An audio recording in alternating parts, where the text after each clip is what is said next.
ममता बनर्जी को झटके पर झटके मिल रहे हैं। पहले करीब 58 विधायक बागी हुए, फिर करीब 20 सांसद और अब करीबी नेता भी साथ छोड़ रहे हैं। सुखेंदु शेखर के बाद सुष्मिता देव ने भी टीएमसी से किनारा कर लिया है। सुष्मिता देव ने पार्टी और राज्यसभा सदस्यता से इस्तीफा दे दिया है। पिछले 3 दिनों में टीएमसी के 2 राज्यसभा सांसद पार्टी छोड़ चुके हैं। इससे पहले 8 जून को सुखेंदु शेखर ने राज्यसभा से इस्तीफा दे दिया था, पार्टी भी छोड़ दी थी।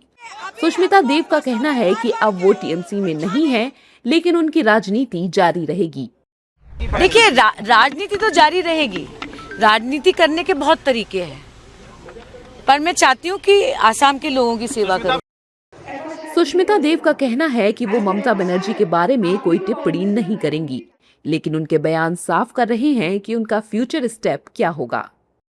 हेमंतदा के साथ मेरा बहुत पुराने दिन से हमने कांग्रेस में भी एक साथ काम किया था। So I give a courtesy visit. देखिए, तृणमूल में क्या हो रहा है, क्या नहीं हो रहा है, अभी भी तृणमूल में बहुत सारे सांसद हैं और बहुत सारे विधायक हैं, उनसे पूछिए।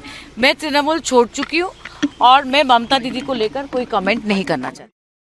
पश्चिम बंगाल की सत्ता से बाहर होते ही ममता बनर्जी की पार्टी ताश के पत्ते की तरह बिखरती जा रही है। वहीं टीएमसी के बागी नेता इसके बारे में ममता बनर्जी को ही जिम्मेदार मान रहे हैं।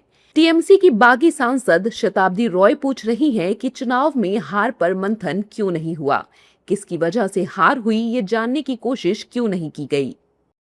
देखो, इतने लोग आए, मतलब 2-3 आने से आप बोल सकते हो उसका गलती है ना, उसका पर्सनल कोई एजेंडा होगा। जब इतने लोग आ रहे हैं, मतलब दौल का फॉल्ट है, पार्टी का तो इतना दिन से ये लोग को संभालना ज़रूरी था। ऐसा नहीं है कोई बच्चे हैं उसको संभालते, लेकिन इनका हो सकता है छोटा मोटा क्वेरीज है, छोटा मोटा रिस्पेक्ट चाहिए था, छोटा मोटा डिसीजन बताना था। डिसीजन लेना है ऐसा नहीं है। फिर भी मुझे लगता है कोई किसी का बात सुने नहीं, और हारने के बाद भी हारने का कोई एक्सप्लेनेशन दिया नहीं, हारने का डिस्कशन क्यों हारे उसका डिस्कशन हुआ नहीं।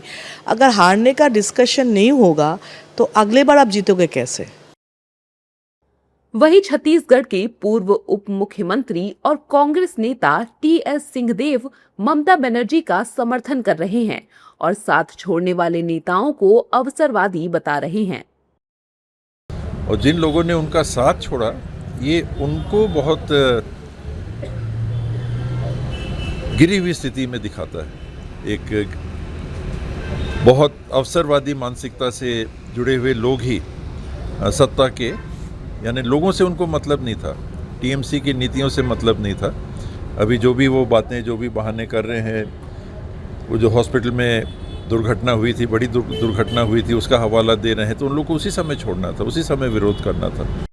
कुल मिलाकर कहा जाए तो पश्चिम बंगाल विधानसभा चुनाव में मिली हार के बाद टीएमसी एक बड़े आंतरिक विद्रोह और तूफान का सामना कर रही है। बागियों के निशाने पर ममता और अभिषेक बनर्जी हैं। अब देखना होगा कि ममता बनर्जी इस सियासी तूफान से कैसे निपटती हैं।